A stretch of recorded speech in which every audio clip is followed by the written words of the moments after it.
Ce parc de Clères présente à peu près 1400 animaux, et sur 1400 animaux, on va dire que 80% sont des espèces protégées. Donc qui sont des espèces en voie de disparition dans la nature, menacées dans la nature, etc. Mon rôle, c'est dans tous les parcs zoologiques, il faut qu'il y ait un capacitaire, c'est un métier obligatoire, c'est d'être responsable à titre personnel de tout ce qui est sécurité et bien-être animalier. En tant que vétérinaire, mes missions sont multiples, donc il y a bien sûr tout ce qui est soins aux animaux, ça on peut facilement l'imaginer, mais il y a également tout ce qui va être prévention des maladies, et il y a toute une composante également de recherche. La plus grande menace des animaux aujourd'hui dans la nature, c'est la déforestation. C'est vraiment le plus gros problème. Après, il y a des problèmes de chasse, hein, il y a encore des animaux qui sont chassés, il y a des problèmes sanitaires.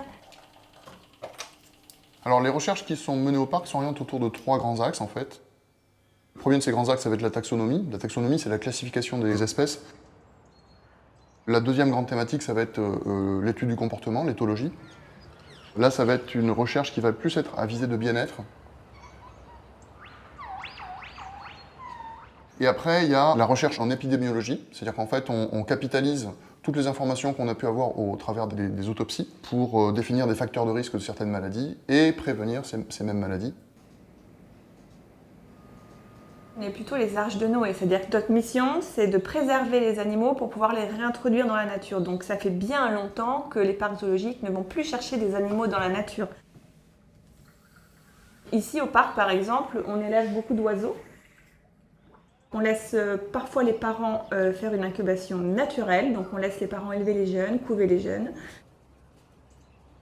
On choisit pour certaines espèces de faire une incubation artificielle, donc dans ce cas-là, on amène les œufs dans cette salle.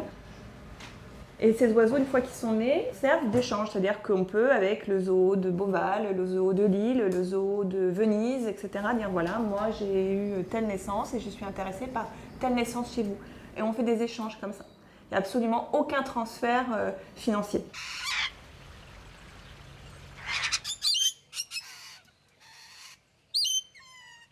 Toutes les recherches qu'on fait sont publiées, en fait, c'est l'objectif même de la recherche, de pouvoir la partager au plus grand nombre, et donc c'est publié dans des revues à comité de lecture internationales, et ça peut bénéficier à d'autres collègues, à d'autres institutions.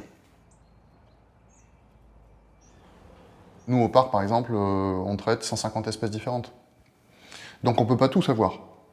On ne peut pas tout savoir, donc on est en réseau, en fait. Et quand on a des problèmes, on s'entraide, parce qu'on est tous en réseau au sein de l'Association française des vétérinaires de parcs zoologiques.